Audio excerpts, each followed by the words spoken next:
Welcome along to this little trip report. Today we are flying to Dubai in economy class. We just checked in and it was very quick, astoundingly, as we were flying on the day after the end of the World Economic Forum here in Zurich, that the first class queue was a heck of a lot longer than that in economy. After the rapid check-in, there was no time to waste in finding our flight EK88 on the departures board. And with that, let's head through security.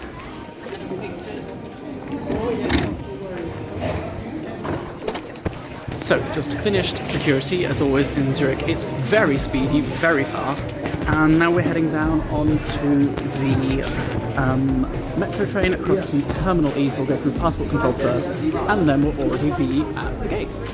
Zurich Airport is one of the cleanest, most pristine airports to shop and lounge in. Despite the high prices, it also offered amazing spotting opportunities on this glorious sunny winter's day. The Sky Metro connects the main concourse A and B to the non-Schengen flights departing from Terminal E. The approximately 1 kilometre tunnel passes directly underneath runway 28, and the two trains operating in each direction simultaneously float on air cushions on a concrete guideway and are pulled by cable, making it one of the most unique airport transit shuttles I've ever been on. The views from Terminal E are even better. I headed to the public rooftop terrace, but unfortunately it was closed on this cold day. It wasn't a big deal, as boarding commenced shortly after. I joined the still relatively long queue despite the low load today with my nice red passport in hand. Hi there. Cheers, thank you.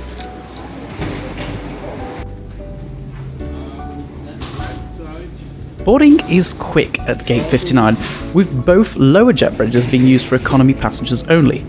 I was directed to the middle door behind the first main cabin and oh my, look at these views of our A380.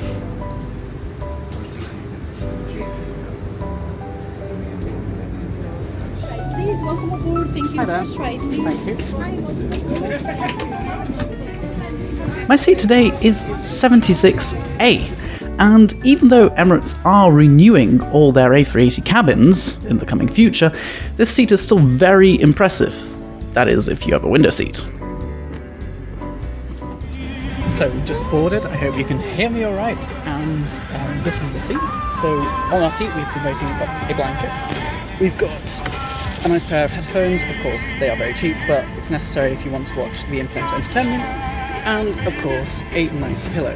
Now the tip is if you choose a row more towards the end and your flight's not full, then hopefully you'll get a row to yourself and you can nag yourself a couple extra blankets and pillows. The legroom certainly isn't what I'm used to on sleazy jets, and the seat is extremely comfortable. The tray table is big enough and even has a cup holder, which I find really quite useful if you just want to have a drink, but still get out of your seat. We'll get to the in-flight entertainment when we're up in the air, but the screen is of great quality and very responsive. There's also a universal power outlet, a coat hanger that absolutely no one uses, and a USB port just above the headphone jack.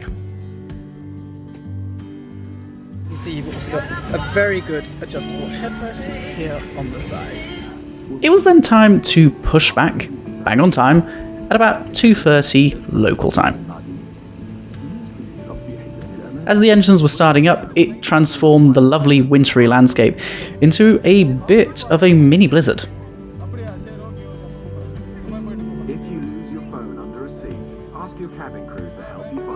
The taxi from Terminal E up to runway 16 is only short, and during that time, the safety briefing was played.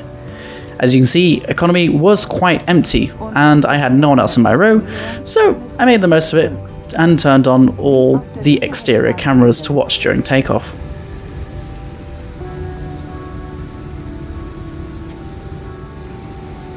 We lined up on the runway and sat there for about 20 minutes, for no apparent reason apart from letting all the private jets take off on the crosswind ahead of us.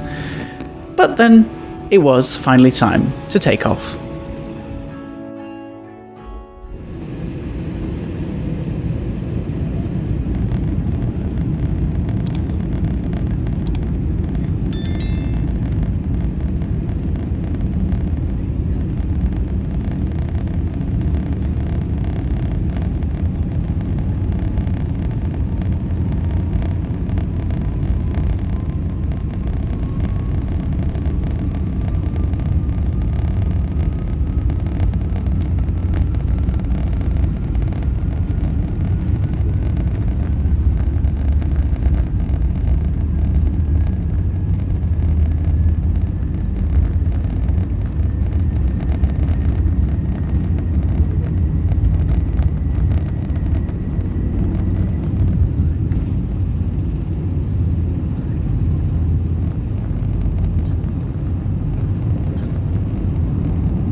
As we turned away from lovely Zurich, we got an incredible view of the winter wonderland below us.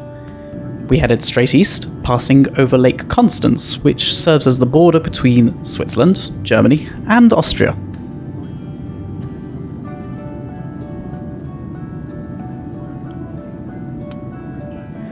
Our flight continued over the not as lovely Austrian Alps, I believe. And therefore it is time to check out the Inflight Entertainment system. ICE is one of the world's best in-flight entertainment systems. Oh, good lord, it's my mother calling me from upstairs in business class. I guess she's bored. Anyways, yes, so that was just a quick demonstration of the in-seat call function, where you can call other seats if you are separated from your fellow travellers, even if they're in a completely different class and meant to be enjoying champagne. What was I saying? Oh yeah, in-flight entertainment. Emirates has really one of the best variety of TV shows, films, as you can see here, podcasts and audio, or tips about travelling in Dubai. You can even play a variety of different games, and to my liking on this flight, there's even live sports.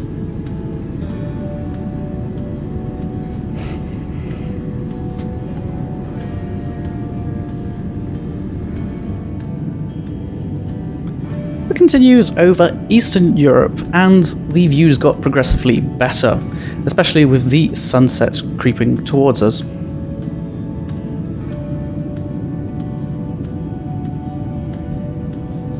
So it's about 2 hours into the flight now, and we're going to see how long it takes for someone to come when I press the call bell, the so-called call bell challenge. Now, I've seen a lot of other people on the internet do this, and most of the time they've been some very impressive times. I want to put this to the test and see if this is actually the case. Let's see.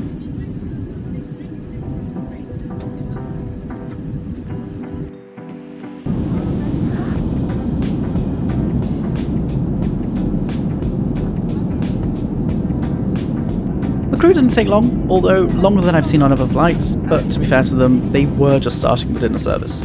Speaking of dinner, here it is. I received a corn salad, a nice bread roll and butter, British cheese and crackers, and a salted caramel mousse and chocolate chip cookie for dessert. I ordered a Coke and a beer to go along with it. The metal cutlery for me is definitely a shining star of this service. For the mains, I got the grilled chicken in a red pepper sauce with a potato gratin. So I'm just coming to you from about 3 hours into the flight, so there's only about 2.5 left to go to Dubai, and so far the dinner service has been very successful, very quickly brought out, and actually really delicious. Currently just watching through a film, Top Gun Maverick, obviously, very recommendable, and we've also been trying out the call another seat function, which has been working pretty well, although most of the time it's pretty hard to hear the other person on the other line. So far it has been an incredibly positive experience here in economy on Emirates. After dinner, I decided to go for a little stroll and to investigate the rest of the economy cabin. Found the first class stairs. So here we are in the economy toilets, and as you can see, after 4 hours of flight, it's already seen some use. It is not the cleanest in the world, but it is holding up, which is, I mean, as best as you can expect. There is just the standard sink here, some rather nice kinds of soap and hand lotion, and then on the other side here, sanitary napkins, obviously the changing station for babies, and even facial tissues, which is a nice addition. By this point, we were passing over the Iranian plateau, and I was wishing that it was a daytime flight so that I could see all the different cities below us. Not long after dinner, the crew came around with a pre-landing ice cream, and asked me for the 4th time this flight if I wanted yet another drink, just as proof that you really get great service on Emirates, even on the shorter flights or in economy. In the distance you could see the lit up sky of the UAE, and along with the many ships lined up on the Persian Gulf, both were a sign that we were going to land imminently. So here are my final thoughts. Well, it was a bloody fantastic flight, that's all I can say. No, seriously. Onboard service, the soft, and even the hard product, despite being over a decade old, were all fantastic on this flight. And sure, it not being a busy flight surely contributed towards that, but it doesn't take away the fact that I had a really pleasant experience. Now all that's left is to enjoy the landing.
Leaving the aircraft didn't take long at all, and soon I was making my way to the arrivals hall of Dubai International Airport.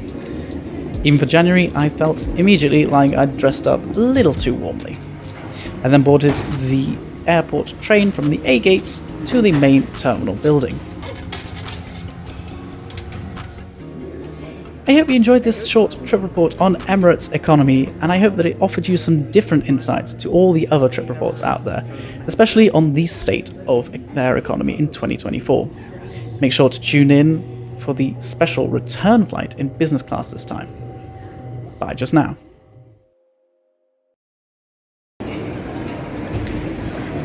Wow, no, that's going to be the wrong way around, isn't it?